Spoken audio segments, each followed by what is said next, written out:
ti, tua palavra no meu coração. Acesse nosso portal na internet. Notícias, devocionais, estudos bíblicos, vídeos, ministério, declaração de fé, pedidos. Fale conosco. Acesse ministériodareconciliação.net. Tua palavra é vida ao meu coração. Graças a Deus, irmãos. Graças a Deus, podemos ter a oportunidade de estar na casa do Senhor e aprender e ouvir mais uma vez a sua palavra, né? Podemos agradecer e agradecer pelo que Ele é em nossas vidas. Cada vez que aprendemos mais do Senhor, nós nos alegramos do quanto que Ele é grande. Nós somos pequenos, mas nos alegramos do quanto que esse Deus se revela a nós, né? A compreensão que faz nos entender. Vamos à nossa lição 2.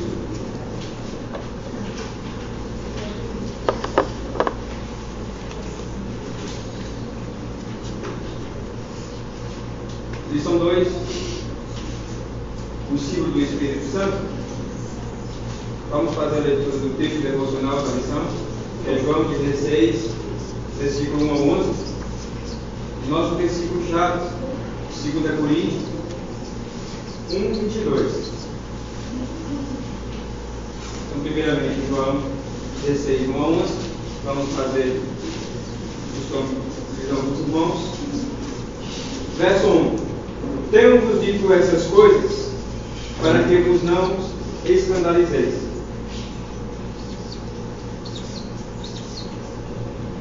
Eles vos expulsarão das sinagogas.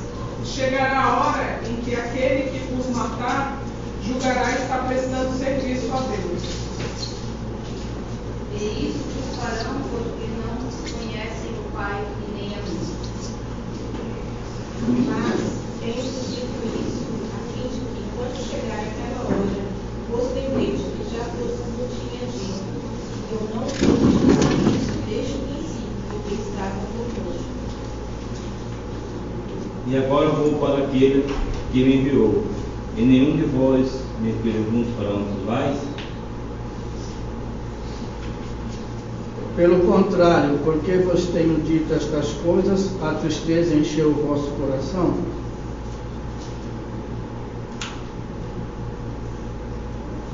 Todavia digo-vos a verdade, que vos convém que eu vá, porque se eu não for, o Consolador não virá a vós, mas quando eu for, vou-lo enviarei. E quando ele vier, convencerá o mundo do pecado, da justiça e do juízo.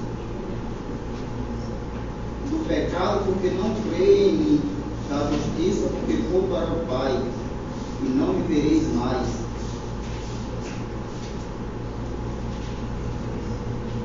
Verso 11. E do juízo, porque já o príncipe deste mundo está julgado. 2 Coríntios 1, 22.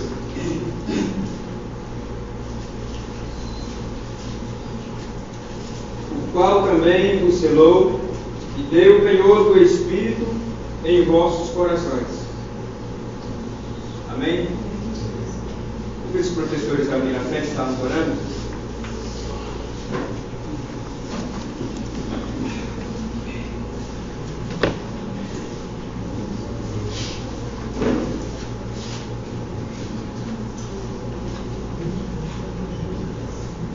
Puxa a cabeça, vamos orar. Pai, em nome de Jesus, nós oramos aqui nessa manhã, grato, Senhor, por esse momento que estamos aqui para aprender a Tua palavra. Oramos, Senhor, pelos nossos professores. Deus, que Tu tens, Senhor, a cada dia, Senhor, tem dado a eles graça para nos ensinar a Tua palavra. Assim como Tu tens sido, Senhor, também pedimos, Senhor, que Tu permanecem sempre nos ajudando, Senhor, e dando a eles a Tua palavra para nos transmitir. Que eles possam, Senhor, cada dia nos ensinar a Tua palavra. Nós sabemos, Senhor, que todo dia Tu tens, Senhor, algo novo a nos ensinar, não diferente do que está na Tua palavra, mas Tu cada dia se revela a nós com mais profundidade, e assim que nós possamos aprender a Tua palavra, que Tu, Senhor, possa dar maturidade à Tua igreja, para vivermos a Tua palavra e podermos viver de acordo com a Tua vontade. É assim que nós oramos e agradecemos, em nome de Jesus. Amém, graças a Deus. Ide e ensinai.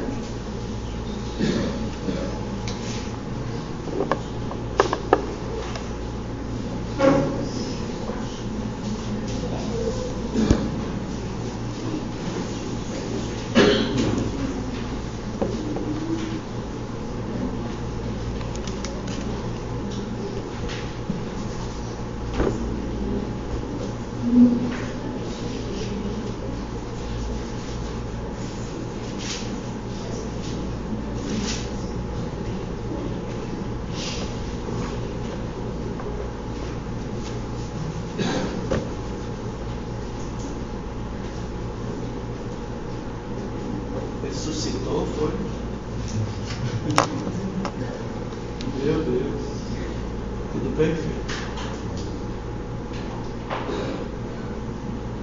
Graças a Deus. Graça e paz, queridos. Amém. Graças a Deus nos dá vitória por nosso Senhor Jesus Cristo.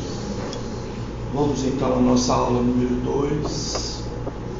Os irmãos que não têm ainda a lição, adquiram. Tá bem, queridos? Porque eu pretendo hoje levar as sobras, tá? Para repassar para outros irmãos, tá? Porque ficar com a lição aí, né?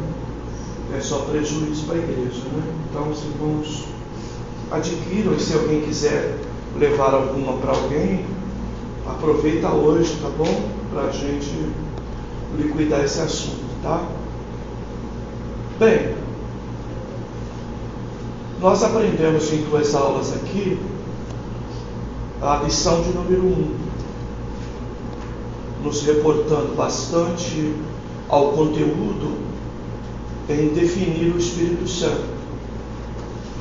Trabalhamos a expressão outro com a ideia de que o Espírito Santo não era e não estava sendo enviado por Cristo numa condição inferior, mas muito pelo contrário, o Espírito Santo na mesma natureza, na mesma substância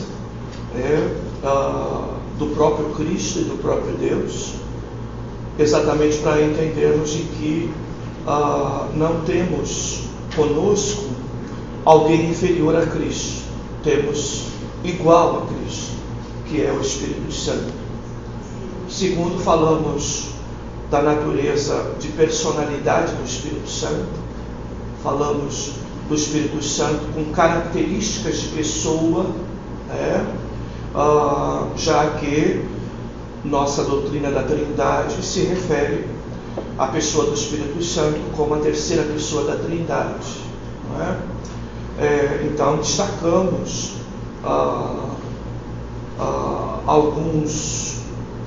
algumas evidências e até alguns parâmetros para mostrar que o Espírito Santo ele é uma pessoa. Isso principalmente por conta dos desvios doutrinários que andam por aí, que acreditam que o Espírito Santo é uma força, uma energia, não é? É o poder, não é? Como vimos aqui. E também trabalhamos o Espírito Santo como sua natureza da divindade, de que ele é Deus, não é? Igual às outras pessoas. E trabalhamos esse conceito da divindade do Espírito Santo. Bem, por fim, nós trabalhamos a ideia de que o Espírito Santo, ele basicamente no Novo Testamento, ele usa essa terminologia, diferente da própria pessoa de Deus, principalmente no Antigo Testamento, onde a gente vê Deus se manifestando, não é? Na condição de vários nomes. A pessoa do Espírito Santo, ela carrega então essa expressão santo, exatamente para destacar a sua principal obra na vida do crente, que é a santificação, não é? Então é óbvio, trabalhando a ideia de que a santificação deve ser resultado natural da regeneração, não é? Todavia, a ênfase do papel do Espírito Santo no Novo Testamento é a santificação.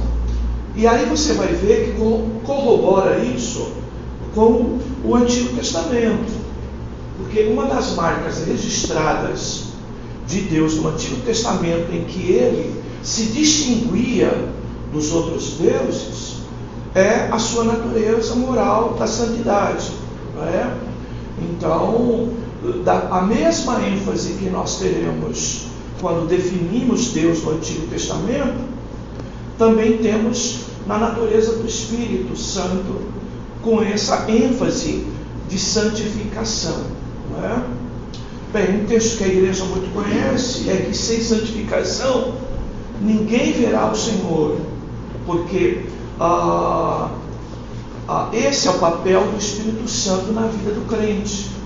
E sendo o Espírito Santo este entregador da noiva ao Cordeiro, a Jesus Cristo, tá? Então, esse tema, santificação, ele ganha muito mais clareza, não é? Sobre esse ponto de vista de que o Espírito Santo é aquele que está cuidando da igreja, seja no seu aspecto individual, seja no seu aspecto coletivo, com o objetivo exatamente de preparar esta noiva para entregar ao Cordeiro. E isso se faz pelo processo de santificação, não é? De várias maneiras. Primeiro, a santificação de pensamento, de posicionamento, e depois, não é? A santificação progressiva, no sentido de que, tendo uma referência nova de pensar, de ver as coisas, você vai progredindo através do Espírito, largando algumas coisas, não é? Melhorando outras, ou até abraçando outras que fazem parte desse trabalho, não é? Bem, então se tem alguém cuidando da igreja, este é o Espírito Santo. Muitas das vezes a igreja, ao longo da sua história, confundiu quem que está na igreja, não é? Qual das pessoas divinas que está presente na igreja, que está presente com o cristão. A nossa própria liturgia de culto, ao longo da história, favoreceu a gente ter uma ideia, não é? De que Cristo, não é? Seria essa pessoa, não é? Bem, queridos, e nós precisamos reiterar aos irmãos o que falamos nessas duas aulas, de que Jesus está presente pela pessoa do Espírito Santo. Esse foi um dos debates, inclusive, na história da igreja, com relação ao culto de ceia, não é? Quem estaria presente na figura do pão, não é? E na figura do cálice no dia da ceia, representando essa comunhão e essa declaração de fé no sacrifício de Cristo. Então, todas as progressões de compreensão, transubstanciação, consubstanciação, chegou então a uma definição última da ideia de que nem transubstanciação, ou seja, o pão e o cálice não se transformavam no corpo de Cristo, que é um conceito católico, nem a consubstanciação, que é alguns conceitos até de igreja evangélica, não é? Que apenas representa, mas trata-se da ideia de uma representação do corpo e do sangue de Jesus, e a ideia final da igreja, que definiu então que Cristo está na igreja, inclusive na ceia, através da presença do Espírito Santo. Tá bem, amados? Então, essa ideia é que nós devemos progredir nela e entendermos essas coisas de maneira um pouco mais clara, não é? Bem, uma das coisas que se confunde é o próprio termo, né, paracletologia, porque essa palavra paracletos, ela quer dizer consolador, e ela está associada à ideia de alguém que está junto e se apresenta, não é? Como aquele que pega a tua causa, tá? Então, da mesma forma que quando você vai, ou pelo menos deveria ser assim, quando você vai num advogado, não é? O advogado, ele pode ou não aceitar a sua causa, pode ou não permanecer com a sua causa, e neste caso, não é?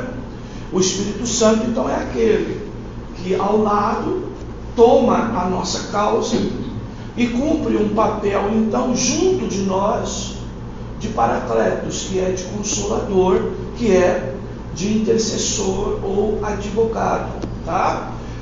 Esse papel do Espírito Santo, é muito mais de fortalecer o crente, é muito mais de produzir encorajamento no crente, auxílio ao crente nos desafios da vida cristã, tá? E o Consolador que está à direita do Pai, a palavra é a mesma, o advogado que está à direita do Pai, que é Jesus Cristo, tá bem? E que Jesus Cristo, então, está à direita de nós como, digamos, o primeiro Consolador que enviou da parte do Pai o segundo, que é o Espírito Santo. Mas ele está, então, junto ao Pai, cumprindo um papel, então, de muito mais de produzir os efeitos da redenção sob o ponto de vista de lembrar, não é? Do perdão, lembrar da justificação, lembrar da possibilidade de que nós podemos até errar, até pecar, mas então Jesus está lá cumprindo com um papel, como diz João: não pequeis, mas se você pecar, você tem um advogado junto ao Pai, não é? Jesus Cristo, o justo, ele é a propiciação pelo nosso pecado. Então, entender de que os trabalhos de Cristo e do Espírito Santo nesse sentido, eles se complementam, tá? E nós precisamos entender que, apesar do Espírito Santo ser definido como consolador e advogado, a gente nunca pode esquecer da palavra outro, para entender uma distinção entre a pessoa do Filho e a pessoa do Espírito Santo, e compreender que neste momento ambos têm papel semelhante, ainda que um junto ao crente e outro junto ao Pai. Junto ao Pai, muito mais esse processo de advogado, tá? E junto a nós, muito mais esse serviço de encorajamento, de fortalecimento, tá? E de resistência diante das investidas do pecado. Tá bem, amados? Então, essa é a ideia, mais ou menos, no geral, das duas aulas, aquilo que é mais relevante das duas aulas que temos aqui, baseado na lição 1.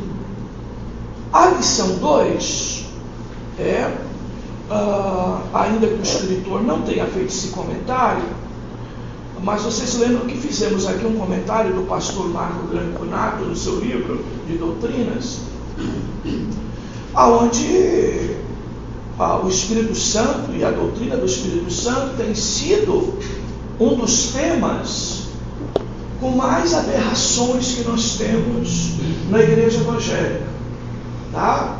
Erros doutrinários muito sérios.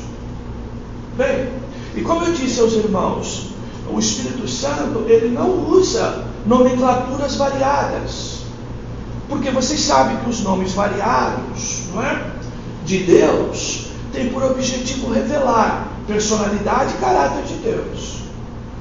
O que o Espírito Santo usa, e a Bíblia vai nos mostrar, então, são símbolos, exatamente para mostrar isso. Como o Espírito Santo trabalha, em que áreas ele atua,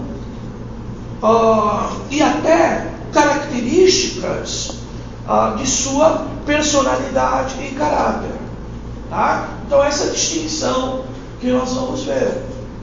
Então vejam como o Espírito Santo se mostra, se revela, e como ele então mostra seus atributos, sua natureza, a sua forma de agir, sua forma de atuação. Bem, se em Deus nós tínhamos e temos biblicamente uma variedade de nomes, aonde vamos tirar esses atributos, seja atributo de poder ou atributo moral, não comunicáveis e comunicáveis, através do Espírito Santo, então, ele vai revelar um pouco mais da sua intimidade e principalmente da sua forma de trabalhar pelos símbolos, que é o tema da nossa lição de hoje. né, os símbolos do Espírito Santo. Tá? Bem, uma das marcas que nós vemos aí, logo no início da lição, que o escritor faz questão de colocar, não é? É a imutabilidade. Bem, a gente não chegou lá ainda, mas nós temos muito que falar, não é? Quando for o assunto dons espirituais. Mas, vejam, a imutabilidade, tá, queridos, ela está associada efetivamente à ideia de que o Espírito Santo não muda, tá, em sua natureza. E que o Espírito Santo, ele também pode, não é, fazer tudo, não é, que apraz a Deus. E ele, na condição de Deus, pode fazê-lo, tá, queridos? E entendermos isso, exatamente para nós não confundirmos com pensamentos e definições sobre dons espirituais, que é uma aula lá na frente, tá? Bem, eu estou fazendo questão de falar isso, porque a lição, nesse ponto, ela pode produzir alguma coisa de pensamento dúbio, não é? Na mente dos irmãos aí, na introdução de aula, não é? Vamos então ler a introdução? O Espírito Santo de Deus, o Senhor, o doador da vida, que parava sobre as águas na criação e falava na história através dos profetas, foi derramado sobre os discípulos de Cristo no dia de Pentecostes, para cumprir o seu novo papel como Paracletos. Paracletos significa, basicamente, um advogado que aceita a nossa causa, ou um aliado que luta ao nosso lado, alguém que fortalece e encoraja.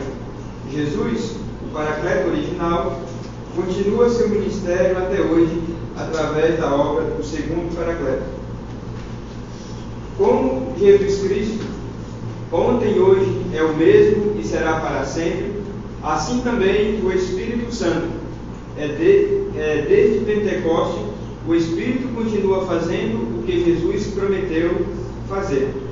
Ainda bem, se o Espírito tivesse cessado de fazer essas coisas, a igreja teria acabado muito tempo atrás. A vida do crente, em todos os seus aspectos, intelectual e ético, devocional e relacional, despertada para a adoração e comissionada para o testemunho, é sobrenatural. Somente o Espírito pode iniciar e sustentá-la. Graças a Deus, a igreja continua a viver e crescer, porque o ministério do Espírito não tem falhado e nunca vai falhar. As Escrituras usam vários símbolos para apresentar o Espírito e nos ajuda a compreender melhor sua pessoa e sua obra. Alguns exemplos são vento, pomba, o óleo, o fogo, as águas vivas e o selo. Bem, nós vamos falar sobre os símbolos, e os símbolos, na minha opinião, é uma das principais razões do porquê as pessoas acabam, de alguma maneira, fugindo da ideia central de que o Espírito Santo é uma pessoa. A pessoa olha o símbolo, literaliza o símbolo, e aí começa a confundir o Espírito Santo, entendeu? Por símbolos que definem o que ele faz, como ele atua, ou algo da sua natureza íntima, como já falamos aqui, tá? Então, nós temos que tomar muito cuidado com isso, porque os símbolos vêm para esclarecer, conceituar, não é? Como você vai ver aí o objetivo da lição, não é?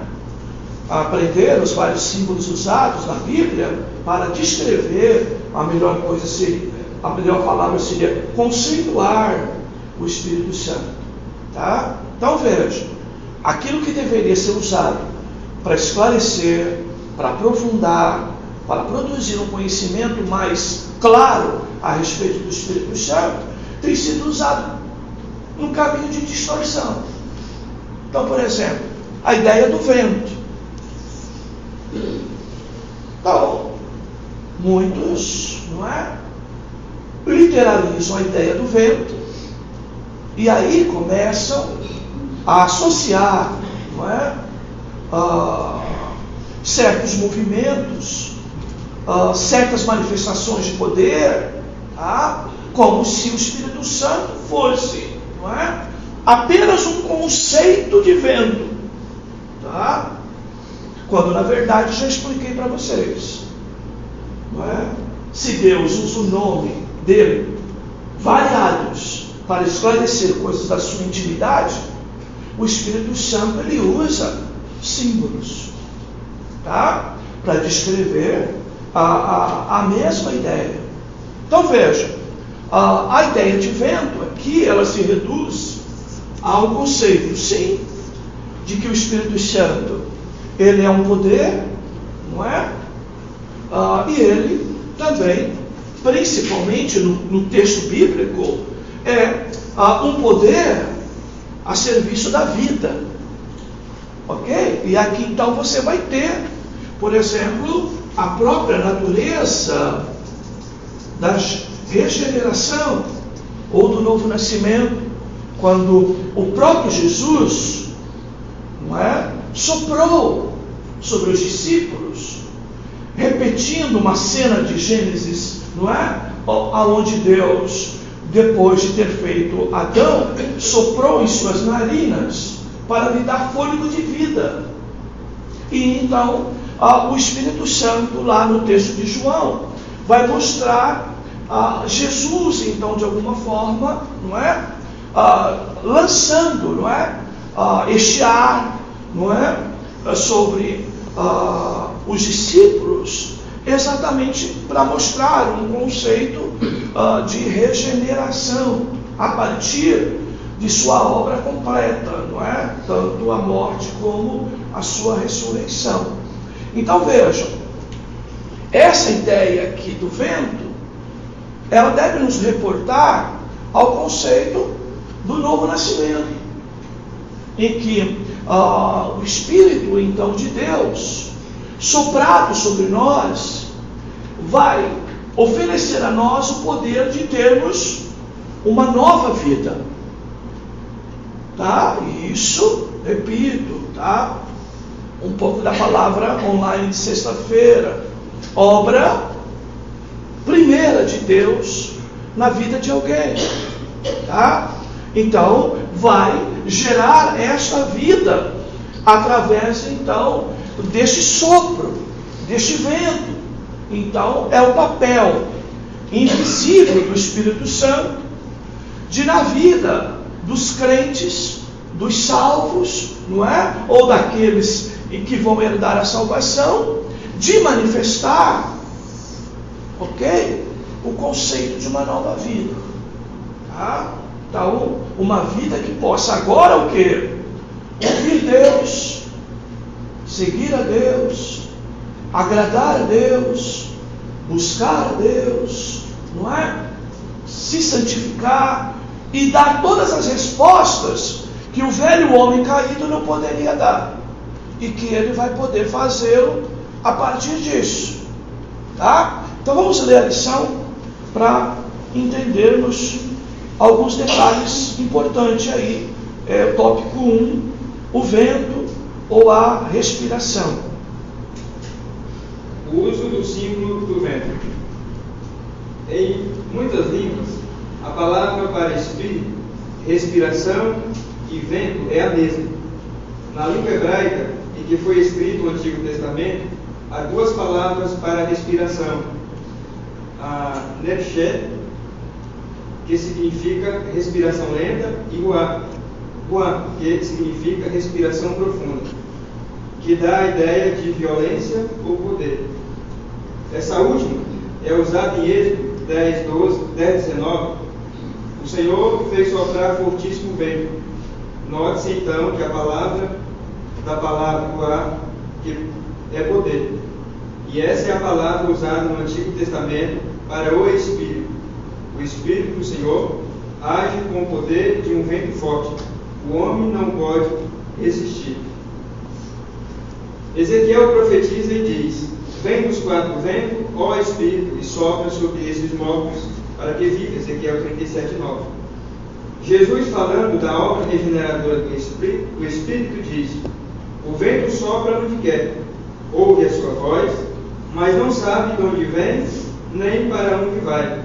Assim é todo que é nascido do Espírito. João 3:8. Depois, quando Jesus enviou seus discípulos para a obra, soprou sobre eles e disse-lhes: recebei o Espírito Santo. João 20:22. Quando o Espírito desceu no dia de Pentecostes, foi acompanhado pelo som como de um vento impetuoso e encheu toda a casa onde estavam assentados. Atos 2:2. Muito bem. Então, queridos, nós precisamos entender, tem o 2 ainda aí, né? O significado do símbolo do vento. A. O Espírito é soberano, invisível e inescrutável. Tal como o vento atua imprevisivelmente e invisivelmente, mas é percebido em seus efeitos, assim também o Espírito opera e controla a vida dos filhos de Deus. O Espírito é uma força vivificadora. Quando Ezequiel teve a visão do vale dos ossos secos, ele assistiu o poder vivificador de Deus, que transformou os ossos secos em seres vivos. Bem, então vamos ler lá Romanos 8,14, a primeira referência.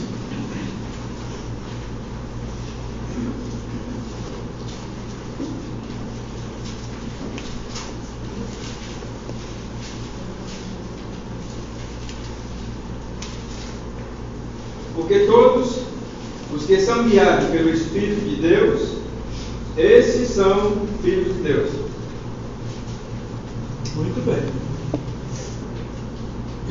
O Espírito de Deus aí é o Espírito Santo. Certo, queridos? Vamos ler Apocalipse 11:11. Ezequiel 37, vocês conhecem bem, é um hino que a gente canta, inclusive aqui. Vento do Espírito sopra nesse lugar. E o objetivo desse vento que sopra nesse lugar é a operação regeneradora, o poder de dar vida, que nós precisamos aplicar à luz do Novo Testamento. Apocalipse 11:11. Depois daqueles 3 dias e meio, o Espírito de vida, vindo de Deus, entrou neles, e puseram-se sobre os pés, e caiu grande temor sobre os que o viram. Muito bem.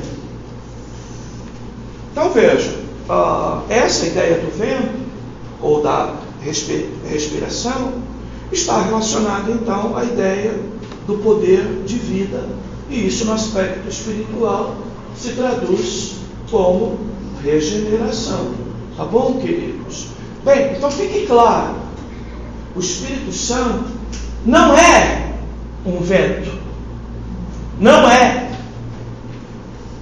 Ele age como um vento, mas ele não é vento, ele é uma pessoa. Isso tem que ficar muito claro para a igreja.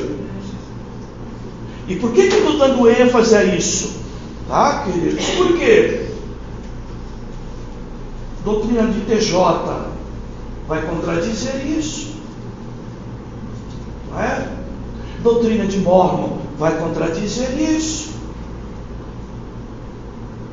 E por vezes o crente mal orientado acaba caindo nessa situação.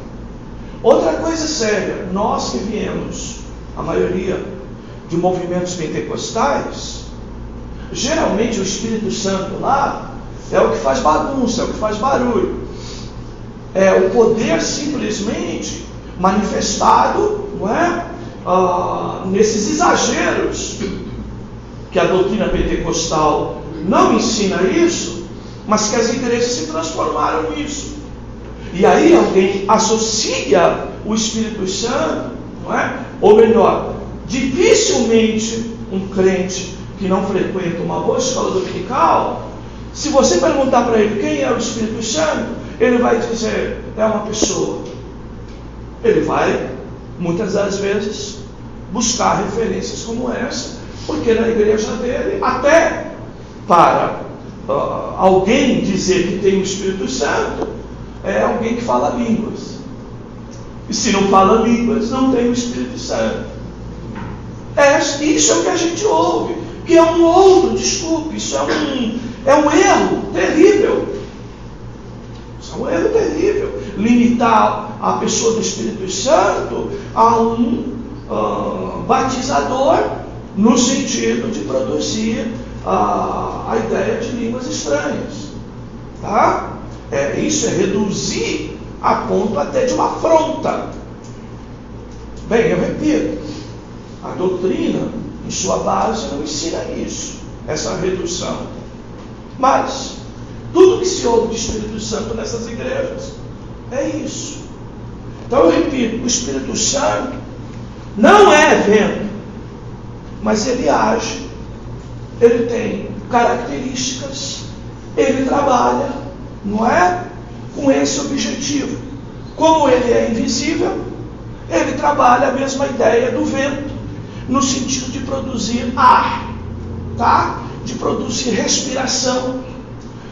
E da mesma forma, tá? Que nós entendemos que alguém sem espírito no seu corpo, o corpo está morto. Sem o Espírito Santo, essa vida está morta espiritualmente. E é o Espírito Santo que vai manifestar isso. Tá bom, queridos? Os irmãos entendem? Tá claro? É escolinha beabá mesmo hoje, tá? É escolinha beabá mesmo hoje, tá? É bem discipulado mesmo. Eu não quero hoje, não é, fugir muito das coisas mais básicas para dar o leitinho básico para a igreja, tá? Vamos para o segundo, então, que é a ideia da pomba. O uso do símbolo da pomba. Quando Jesus estava sendo batizado por João Batista, o Espírito Santo desceu sobre ele em forma corpórea como pomba. Desde então, a pomba se tornou o símbolo universal do Espírito. Algumas pessoas acham que a pomba solta por 3 vezes por Noé da arca é também um símbolo do Espírito. Antônio Almeida, renomado pastor presbiteriano, cita a Guy Valei, que acha na tríplice saída da pomba a tríplice missão do Espírito na terra, representando a primeira e a sua atuação no Antigo Testamento, quando ele aqui não habitou.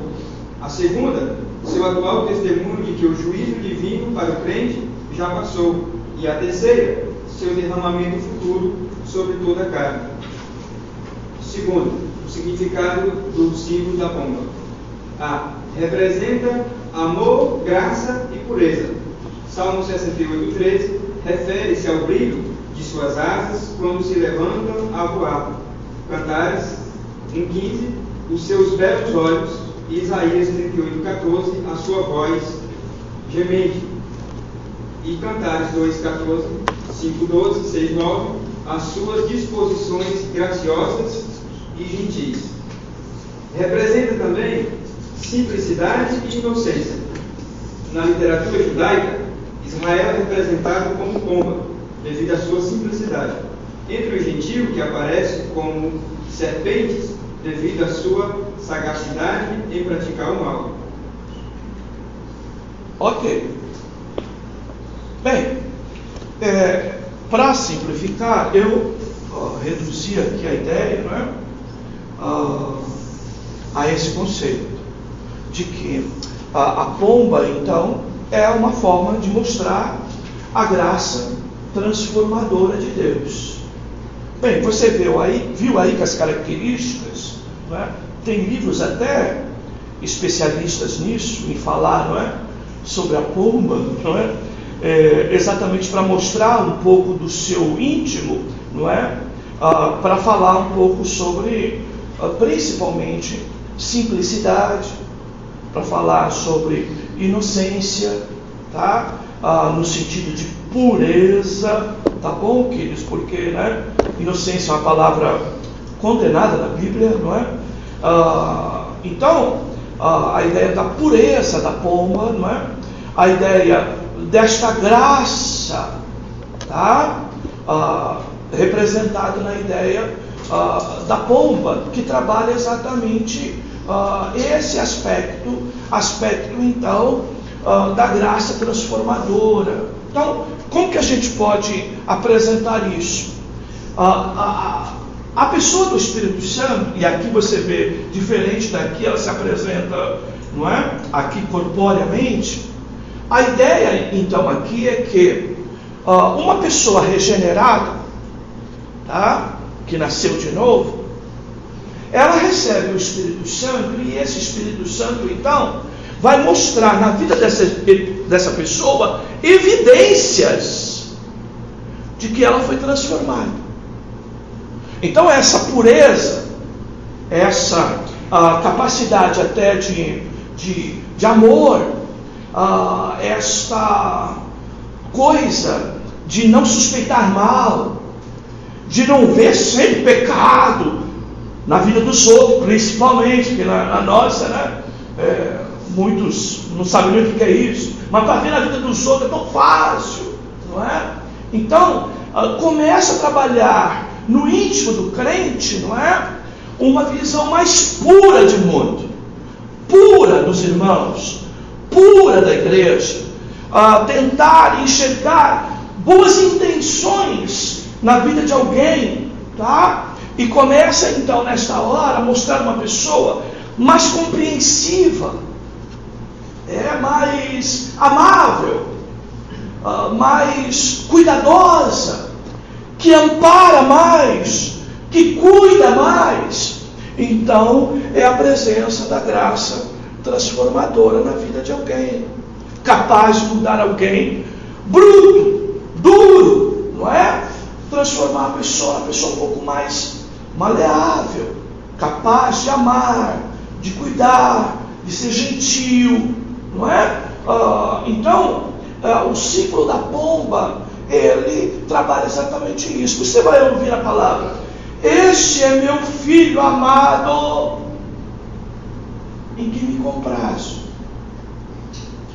Voz do céu, quando Jesus sendo batizado, ok?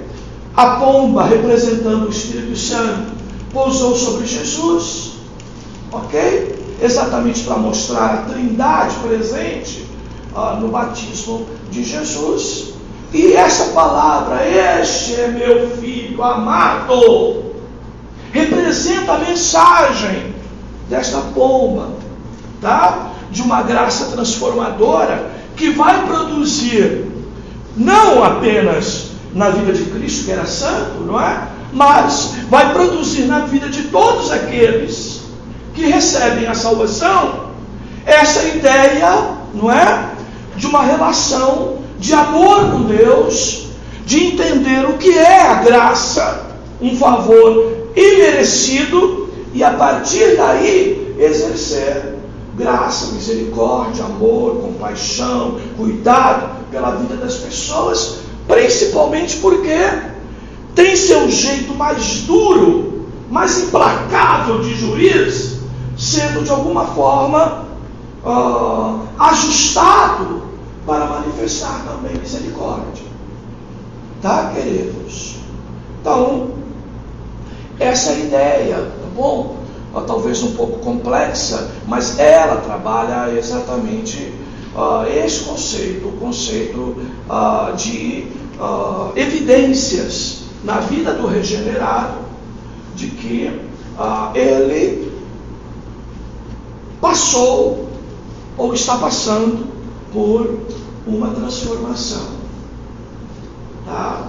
Evidências disso. A ideia de corpórea, inclusive, trabalha esse aspecto, Tá? Evidências. Então veja, não adianta dizer que nasceu de novo. Ok? Vai ter que mostrar evidências do novo nascimento. Então, se o Espírito de Deus nos leva ao Calvário, à obra de Cristo, nos convence do pecado, da justiça e do juízo, né? Nos dá uma capacidade de entender e compreender tudo isso. Se nós recebemos vida desse Espírito Santo, temos que andar agora de acordo. Manifestar então, ter evidências na nossa vida desta obra. Tá bom, queridos? 3. Tem muita cara de bolinha. O óleo como azeite. O uso do símbolo do óleo. O Novo Testamento se refere constantemente à unção do Espírito. Jesus atribuiu a si mesmo a palavra de Isaías: o Espírito do Senhor está sobre mim, pelo que me ungiu. O próprio termo Messias quer dizer ungido. No Antigo Testamento, o óleo foi usado para ungir sacerdotes, profetas e reis. Também, o azeite puro foi usado para manter a luz acesa continuamente no templo, onde Deus era adorado, e a pessoa e obra de Cristo simbolizadas. O significado do símbolo do óleo.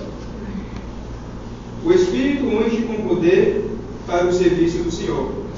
Quando Samuel ungiu Davi, lemos que o Espírito do Senhor se apossou de Davi, e ele foi capacitado para exercer sua função como rei.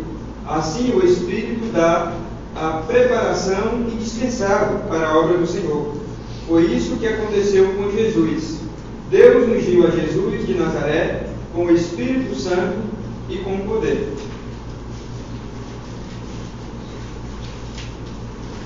O Espírito ilumina e glorifica a Cristo.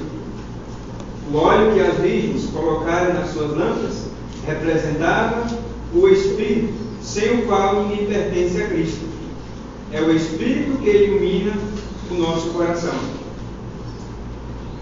C. O Espírito é a fonte e renovação constante da luz do óleo divino.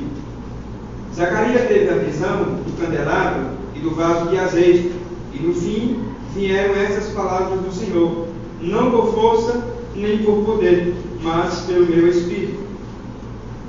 Zacarias 4:2-6. A unção do Espírito traz alegria. Por isso Deus, o teu Deus, te ungiu com óleo de alegria. Hebreus 1:9.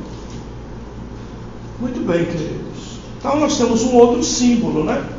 Vamos pôr aqui. Não é... Olha. Mas é um símbolo que mostra a forma dele trabalhar, a forma dele agir, ou até alguma característica íntima do Espírito Santo, não é? Bem, aqui nós temos então duas palavras que entendemos que representam melhor tudo isso, que é capacitação e iluminação. Nós que viemos de movimento pentecostal, não é? Os irmãos sabem, o uso do azeite e do óleo, literalmente, é uma coisa assim, né? Exagerada, descompensada, e até resultado de uma má aplicação. Ok? Então, vocês veem, graças a Deus aqui a gente, uma igreja bem doutrinada, é diferente, né?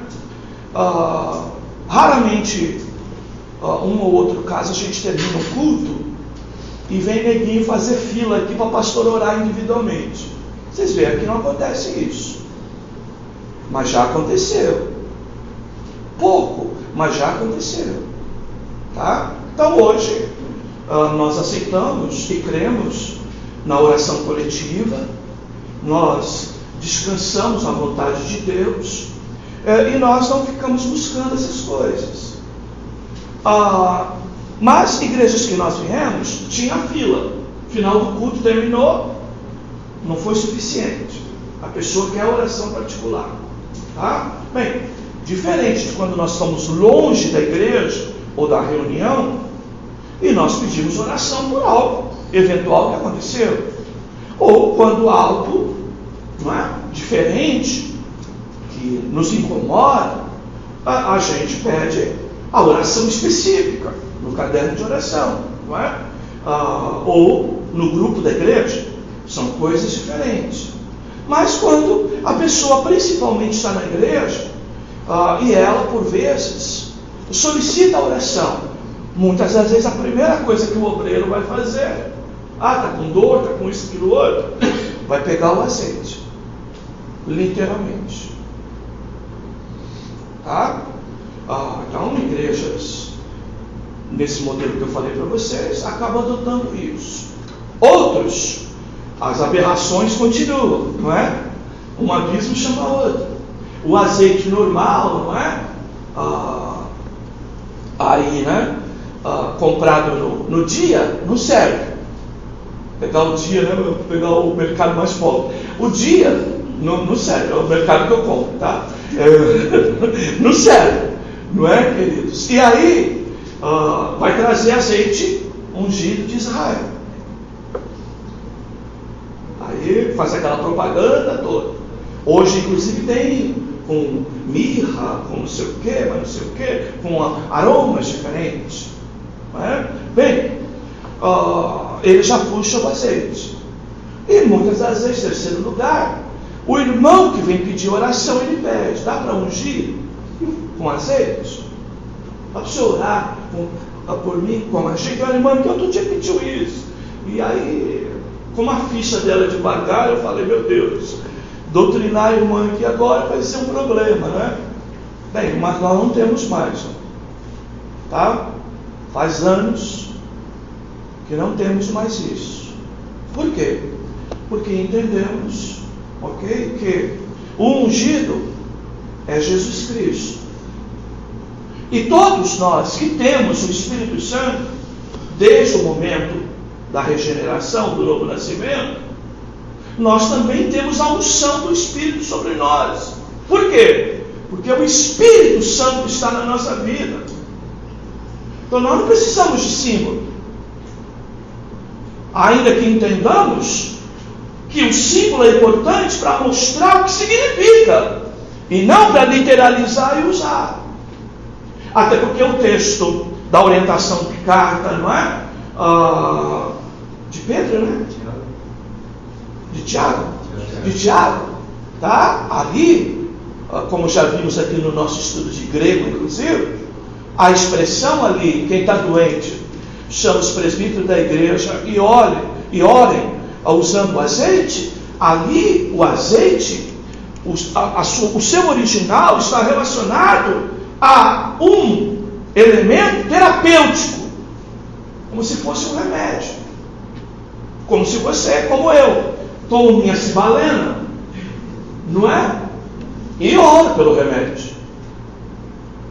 Eu confio acima de tudo, lógico que eu confio na ciência, mas confio acima de tudo, não é? No poder de Deus, que pode usar aquele remédio que foi preparado, né, para aliviar uma dor e isso operar na minha vida, mas sempre na dependência do Espírito Santo, sempre na dependência de Deus, tá? Então vejam, separar o obreiro, e por aí não basta, tá? Molhar o dedinho, já leva um balde de argamassa, e vira, Rosimê, na cabeça do homem, não é? Com uma ideia, não é? Lá do Arão, não é? No texto de Saulo, não é? Então, queridos, esse tipo de coisa, nós aqui não, nós ordenamos. Paulo, quando fala sobre Timóteo, fala a imposição das mãos do presbitério. Então entendemos que a separação de um obreiro deve ser coletiva, ok? Pelo presbitério, um conjunto de obreiros ou de pessoas que deem testemunho daquela vida, que vão orar por ela. Então não cremos nem na autoconsagração e nem um consagrando o outro. mas um grupo. Tá? Tanto que vocês, não sei se os irmãos antigos aqui vão lembrar, mas nós já tivemos separação de obreiro aqui, assim que a igreja começou, em que eu convidei 2 pastores amigos meus para estarem aqui, para fazer esta oração, para ficar diante da igreja, ainda que a igreja pode cumprir com esse papel, sim, é lógico, de estar representado num ofício de uma reunião transformada num trabalho de oficial, de ordenação de obreiros, né? Pode cumprir com esse papel, mas o bom sempre é que outros obreiros possam fazer isso, até para que a pessoa entenda, não é? Que ela não é toda poderosa, que ela depende de outras pessoas, não é? Que se até o próprio Cristo, não é? Foi batizado, não é? Sem teoricamente necessidade de novo nascimento, não é? E que nós precisamos entender que não somos os superpoderosos, não é? Bem, queridos, então o azeite, de novo, é uma representação. Assim como ninguém precisa trazer uma pomba aqui para dizer que o Espírito Santo está aqui, ou ninguém precisa andar com uma pomba por aí, não é, na mão, dizendo que o Espírito Santo está em você, ok, queridos? Assim como ninguém precisa ficar soprando aqui, basta ministrar a palavra, porque nela está o Espírito que dá vida, tá, queridos? Da mesma forma, nós não precisamos carregar azeite na malinha e na pasta, para onde a gente passar para orar por alguém, ficar fazendo isso, porque é apenas uma representação. E é uma representação do quê? De capacitação, de iluminação. Ok, queridos? Então, o Espírito Santo, então, ele capacita-nos ao quê? A, com fé no Calvário, orar por pessoas. Tá? O Espírito Santo, como óleo, como azeite, ele que mantém, não é? Nos tempos antigos, as luzes funcionando, não é? As candeias com iluminação, assim também é ele que nos ilumina. E nos ilumina para quê? Para discernir as coisas, compreender as coisas, principalmente a palavra de Deus. Tá? Então, veja, capacitação para o serviço, como diz 1 Coríntios 12, ninguém pode entender que recebeu uma capacitação que não seja do Espírito Santo que está nele. Então, todos os dons espirituais, não é? Sejam os que cessaram, sejam os que continuam, todos eles, tá? Vão trabalhar aspectos de capacitação na vida do crente para pregar, para orar, para evangelizar, todo tipo. Tá? Então, primeira ideia está ligada aqui ao campo do serviço e aqui também ao campo, tá? De compreender, de entender, mas também, tá? Essa iluminação aonde você por vezes enxerga, não é? Uma certa luz na vida de alguém, principalmente quando essa luz representa alguém que vai te esclarecer, que vai te tirar uma dúvida, que vai ampliar a tua forma de pensar sobre um conceito, sobre algo. Tá bem, queridos? Então, a ideia do Espírito Santo na figura do azeite é essa. Logo, eu não preciso, tá, na minha pastinha de obreiro, andar com vidrinho de azeite. Tá? Se você colocar cibalena lá, dá na mesma, porque o papel é o mesmo. Nos tempos bíblicos, o ungido é Cristo. E nós recebemos a unção dos santos, que o texto de João também vai nos esclarecer, que é exatamente essa. Tá? Onde todos nós, ao receber o Espírito Santo, somos ungidos. Tá? por mais simples aqui, por mais dificuldade que você tenha para exercer qualquer atividade, porque, irmãos, a igreja também se institucionalizou e a gente acha que só tem função quem tem título. Isso não é verdade. Isso não é verdade. Tá? Isso não é verdadeiro. E muita gente às vezes quer muito título, entendeu? Quando na verdade, para fazer a obra de Deus não precisa de título. Os homens querem, os homens procuram, tá? Mas não há necessidade disso. Tá? E quando o próprio texto de Efésios diz que ele deu uns para, olha, irmãos, nem todos, tá, são reconhecidos por uma igreja, até porque tem outras coisas que precisam ser cumpridas para que uma igreja possa oficializar alguém como seu representante, né, na condição dele, não é? Agora, queridos, a gente pode ter uma pessoa que não tem cargo de pastor e de repente é mais pastor do que eu. Isso pode acontecer, tá? Eu lembro na Assembleia de Deus mesmo que eu sempre ensinei, né? E alguns irmãos me chamavam de pastor. E eu, parte da minha ignorância, outra parte, não é, tendo medo disso, não é? Me chamavam de pastor. E eu repreendia, não é? Repreendia e falava o capeta mesmo. Sai em nome de Jesus dessa vida, não é? Porque eu não sou. E aí alguns irmãos diziam para mim, não é? O senhor não é de título, reconhecido pelos homens, né, da direção, mas o senhor cumpre o papel de pastor aqui mais do que os pastores que passam por aqui, porque na minha época de Bleia, pastor passava, pastor não pastoreava, passava, um mês 15 dias outro, ou estava com a mudança na porta da igreja, vinha a ordem, não é mais para essa igreja que tu vai para outra, não é? E a mulher do pastor brava, né? Não é? Haja armário, que não era da Oriental, que era muito caro, não é?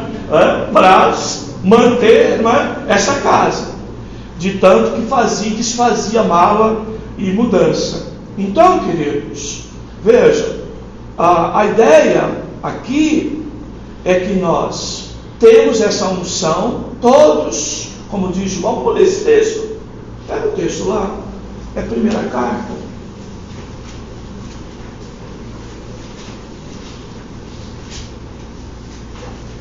Tem a unção dos santos, é 1 João 2, 27. E a unção que vos recebeste dele fique em vós, e não tendes necessidade de que alguém vos ensine, mas com a sua unção vos ensina todas as coisas, e é verdadeira e não é mentira, como ela vos ensinou, assim nele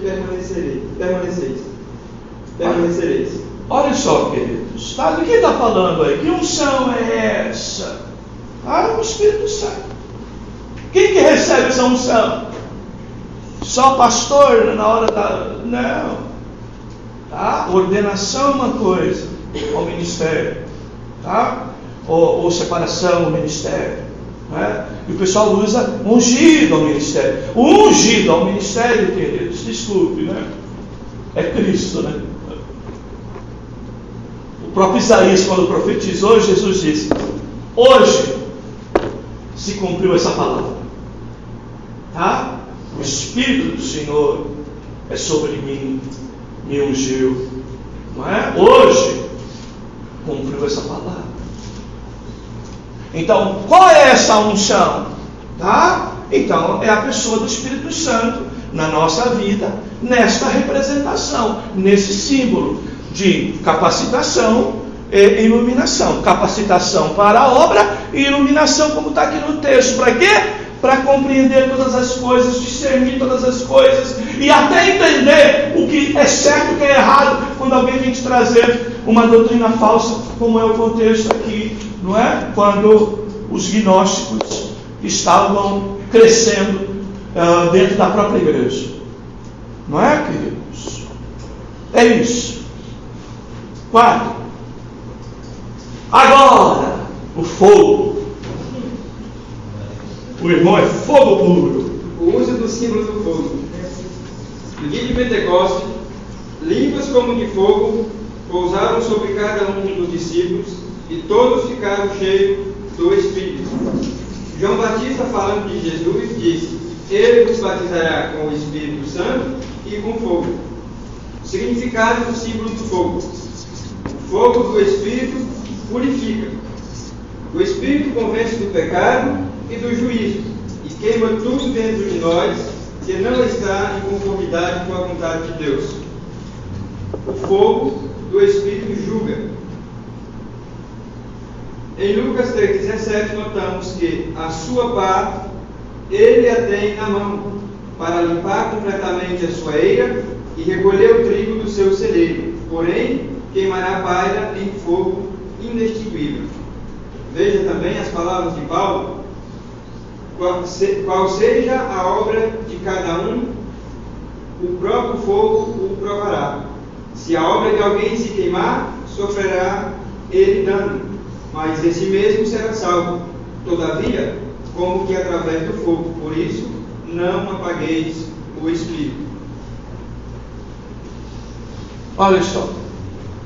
Então aqui, não é? O Espírito Santo não é fogo. O Espírito Santo representa, não é? Ou tem uma das suas representações, como seu papel, como sua atividade, não é? O fogo, que trabalha então um aspecto aqui de purificação e a ideia então também de juízo. Tá bom, queridos? Então, dentro desse contexto aqui, nós precisamos entender que o próprio fogo, que é usado aí na purificação que Corinto fala, né? Sobre a purificação até de um elemento, digamos, de ouro, não é? Pedras preciosas, ou ouro principalmente, que ele passa por um processo de purificação usando fogo. E esse processo de purificação para limpar, tirar as impurezas ou coisa parecida, é ele também que estabelece o quê? Uma razão final confirmando de que aquilo realmente é ouro, porque senão o fogo destruiria. Tá bom? Então você vê, é o mesmo fogo que está purificando você, é que naquele dia te apresenta preparado para enfrentar o juízo de Deus. E o fogo que vai dizer: não, esse é crente. Por isso que quando a gente fala que estamos passando uma luta, às vezes essa palavra luta também a gente associa a ideia de fogo. Por quê? Porque essa dificuldade, essa luta está provando a gente como se nós fôssemos, não é? Um metal nobre, fôssemos até um ouro que purificado tira todas as impurezas, aquilo que não é próprio do ouro dele, para apresentar então a gente como ouro diante de Deus. Então, o Espírito Santo, ele trabalha isso em nós. O fogo do Espírito, então, purifica-nos, tira as coisas mais difíceis, não é? O veja, não é? Limpeza pesada, não é? Então ele vai tirar as coisas mais terríveis, tá bom? E nos apresentar então em juízo com a nossa característica realmente de novo nascimento, de puro, de santo, e é o Espírito Santo que vai fazer isso em nós. Tá? Então, essa ideia do fogo, irmãos, ela tem muito se traduzido, não é? Infelizmente na igreja também, às vezes pentecostal que viemos, desculpe, viu, irmãos, às vezes é obreiro mal orientado, ou obreiro que só repete o que ouviu do outro, nunca teve chance, às vezes, de adquirir uma literatura, uma bíblia de estudo, uma ferramenta de apoio, não é? Nunca foi incentivado a isso, não é? Então, acaba levando essas coisas para frente, e às vezes o fogo do Espírito Santo, não é? Na igreja evangélica, desse modelo, é os movimentos. É a ideia, inclusive, do batismo, para falar línguas estranhas, não é? Bem, queridos, todas essas ênfases que nós vemos e que está totalmente desassociada do texto bíblico, ou da ideia original do texto bíblico. Então, o fogo aqui, ele está muito mais relacionado que, se aqui fica tão claro que é serviço, aqui está bem relacionado que é processo da própria santificação, tá? Porque tem coisas que você vai limpar com água, tem coisas que é o fogo na sua capacidade de produzir purificação que vai gerar, tá, amados? Então, é aquilo que a gente fala, que nem sempre uma dificuldade que a gente está passando é promovida pelo mundo ou pelo diabo. Às vezes é produzida pelo próprio Deus. Para quê? Para você se aproximar mais dele, para você largar conceitos velhos, para você, não é, progredir, para você se purificar de coisas passadas, de coisa parecida. Porque o evangelho é assim, irmãos, é um convite a largar tudo que a gente cria, pensava, fazia, não é? Fora, e substituir por coisas novas. Só que quando a gente chega no evangelho, chega com uma mala razoável. E abandonar tudo isso não é fácil, não é? Então, a mala principalmente do pecado. Então, essa é a ideia da purificação. Bem, queridos, essa palavra, então, muito séria, tá, meus amados? Muito séria. Você vê lá em 1 Coríntios 2, quando fala das próprias obras do crente no tribunal de Cristo, não é? Quando nós receberemos galardão pelo trabalho realizado, a Bíblia diz que as nossas obras, elas serão passadas pelo fogo, para ver qual que resiste, tá? Então, a prova de fogo é uma presença na vida do crente. Às vezes você vai ter uma experiência dolorosa e terrível. Você vai dizer, depois que, linguagem de antigo, virei crente, parece que as coisas ficaram pior. Estou fora. Não era para melhorar? Não dizia para mim que ia melhorar? Queridos, conversa furada isso. Às vezes você entra num processo como esse aqui, filho, e vai ser ai, dor, sendo queimado. Mas na verdade, Deus está te preparando para aquele dia, tá? E você precisa ver o que você quer: uma tribulação passageira ou um tormento eterno. Se você aceitar, não é? Se você quiser o descanso eterno, você muitas das vezes vai viver isso aqui. Então o Espírito Santo na tua vida, não é? Ele trabalha essa purificação e o fogo como um elemento realmente que dói, não é? Que queima e que traz prejuízo a gente. Melhor ser preparado do que ser redondo. Verdade. 5. Águas vivas. Lembrei da Sônia Hernandes. O uso dos símbolos das águas vivas. Jesus usou estes símbolos quando disse: quem crê em mim, como diz a Escritura, do seu interior fluirão rios de águas vivas. João acrescenta: Isto ele disse com respeito ao Espírito que haviam de receber os que nele crescem. Jesus fez a mesma referência à mulher samaritana. Isaías também disse: derramarei água sobre o sedento, derramarei o meu Espírito. O significado do símbolo das águas vivas. O Espírito refresca e satisfaz o sedento. O Espírito produz vida onde antes havia terra seca. É o mesmo Espírito que produz uma vida frutífera e derrama bênçãos sem medidas sobre nós. Foi? Foi. Então, queridos, aqui nós temos duas palavras que representam bem tudo isso: refrigério e frutificação. Bem, se tem fogo que queima, o Espírito Santo também produz refrigério. Tá? Então, em momentos de seca, em momentos de deserto, em momentos difíceis, o Espírito Santo vai ser uma fonte de água viva para, de alguma forma, saciar a nossa sede, mudar, dar um pouco de alívio naquela situação difícil que nós estamos enfrentando.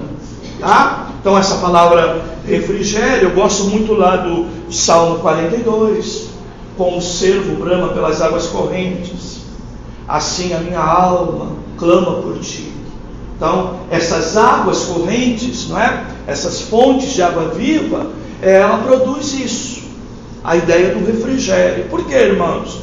Porque a vida do crente, às vezes, irmãos, fica apertadinha, é um arroxo bravo, não é? E nós não encontramos em lugar nenhum algo que refrigere a nossa alma. Tá? Salmo 23, né? Refrigera também minha alma, não é? Então, esse refrigério na forma de consolo, conforto, não é? É produzida pelo Espírito Santo que está em nós. E a frutificação. Se nós falamos em deserto, muitas das vezes também precisamos entender que toda área frutífera na vida do crente, não só Gálatas 5:22, mas toda a vida frutífera na vida do crente é produzido pelo Espírito Santo, que como água viva, não é? Na vida do crente, produz essa realidade, tá? Trabalha essa terra, trabalha, não é? Para que ele possa dar fruto, tá? Então, a ideia da água viva aí é exatamente para isso, tá? Frutificação e também a ideia do refrigério. E por fim, o selo. O uso do símbolo do selo. Quando cremos, somos selados com o Santo Espírito para o dia da redenção. O significado do símbolo do selo. O selo, como o Espírito fala de propriedade. O gado e até mesmo os escravos são marcados com um selo pelos seus donos, a fim de indicar a quem pertence. Deus colocou o seu Espírito dentro do seu povo, a fim de marcá-lo com sua propriedade, como sua propriedade exclusiva. O selo, como o Espírito, fala de segurança. A Bíblia tem várias ilustrações deste uso. Quando o rei Dário selou a entrada da cova dos leões, Daniel não tinha condições de sair. No tempo em que Esther era rainha, o rei usava seu anel para selar suas caixas e documentos. Uma vez feito isso, ninguém podia alterar o conteúdo. Pilato fez a mesma coisa quando disse aos sacerdotes e fariseus que o procuraram: aí tendes uma escolta, ide guardai o sepulcro, como bem vos bem parecer. E eles selaram a pedra do túmulo. Não, tá bom. Então, queridos, essa é a ideia. O Espírito Santo não é, né? Então aqui não é água viva, mas trabalha como é uma representação, é um símbolo. Então o Espírito Santo também não é um selo, mas ele funciona na nossa vida como tal. Primeiro, título de propriedade. A Bíblia diz que ele é o penhor da nossa salvação. Então, Romanos 8 vai dizer: o mesmo Espírito, com letra maiúscula, que é o Espírito Santo, testifica com o nosso íntimo, com o nosso espírito, que nós somos filhos de Deus. Tá? Então, ele é título de propriedade. Nós somos filhos de Deus e somos propriedades de Deus e somos de Deus. Então, o Espírito Santo em nós, tá? É esse título de propriedade. Então, quando Jesus disse que iria e voltaria, não é? E deixaria o Consolador, o Espírito Santo, ele está falando que todos aqueles que naquele dia vão herdar a vida eterna serão entregues, não é? Pela mão do Espírito Santo, que é o penhor da nossa salvação. Então, como a gente costuma dizer, né? À medida em que você é salvo em Cristo, não é? Você tem o Espírito Santo. É impossível vida cristã sem ter o Espírito Santo. Não é? Eu falei para vocês aqui do erro teológico de Abraão de Almeida quando esteve aqui no Guarujá. Ele disse: alguns irmãos têm Cristo, mas não têm o Espírito Santo.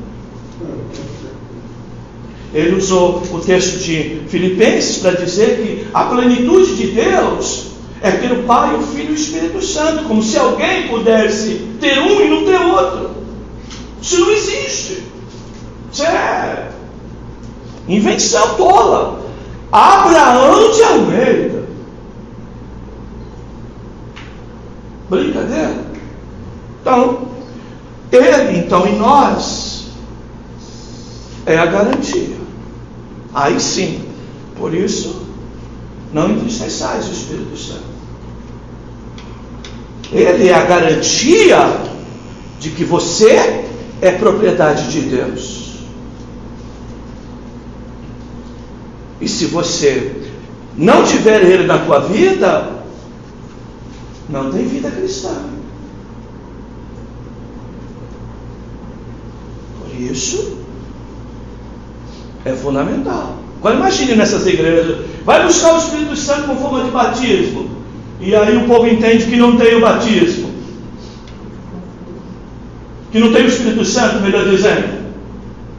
E aí, bem, precisa pregar para ela primeiro, porque até na pregação, quem vai convencer ela é o Espírito Santo. Tá? Então, vejam, de novo, tá, irmãos? Tomem cuidado para você não reduzir o Espírito Santo a alguns dos seus símbolos.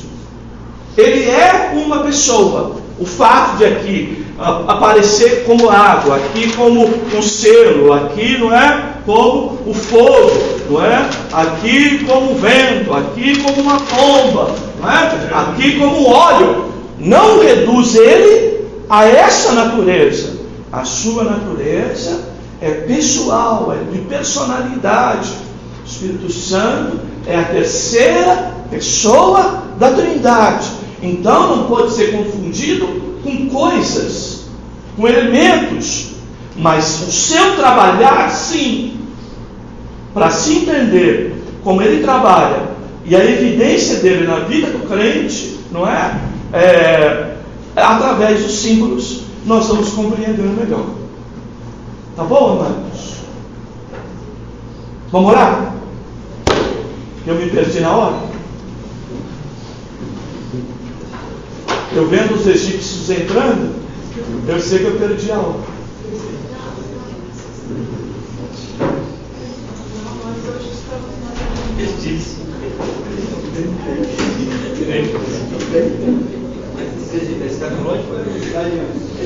O escatológico, né? Claro, escatológico. Querido, pegue sua oferta, aquilo que você separou para ajudar na obra de Deus.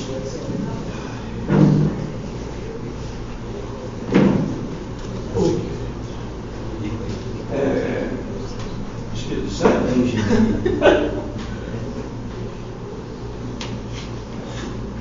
Obrigado. Bem, amados, nós vamos orar, contribuir, nosso café, e depois teremos o culto de família. O pastor vai estar distribuindo um devocional para vocês, porque nós teremos o mês de maio todo ele dedicado às questões, a temas ligados à família, tá bom, amados? Bem, não é uma campanha, tá bom, amados, nos moldes que anda por aí. É uma dedicação a um assunto, para fortalecer esse assunto, para nos dar graça de identificar problemas que estão por aí e que nós precisamos, né, nos vacinar contra eles. Tá bom, amados? Esse é o objetivo. Obrigado, Senhor, pela Tua palavra. Obrigado pelo Teu Espírito que nós habita, que, acima de tudo, comunica com o nosso Espírito que somos Teus filhos. E a Tua palavra diz que aqueles que são Teus filhos ouvem a Tua voz, se apegam à verdade. Que esse Espírito da verdade que habita em nós possa nos levar, Senhor, a trilhar o caminho da verdade, e possamos, acima de tudo, Senhor, entender e compreender de que nós somos vidas que estamos sendo, todos os dias, sendo cuidadas, preparadas, trabalhadas para aquele grande dia. Que não existe obra perfeita e completa de nenhum de nós aqui, e isso só veremos na glorificação, naquele grande dia, Senhor. Ajuda que possamos entender assim, para que possamos identificar na nossa jornada, no nosso caminho, coisas que às vezes entendemos que é para o nosso mal, mas muitas das vezes é presença e sinal de Deus nos preparando para estarmos aptos para aquele grande dia usufruir dessa tão grande salvação eternamente. Que a Tua bênção esteja sobre o Teu povo, nos dá graça, cada um de nós, explicarmos essas coisas àqueles que chegam até nós. É a nossa oração e o nosso agradecimento, em nome de Jesus. Amém. Trindade.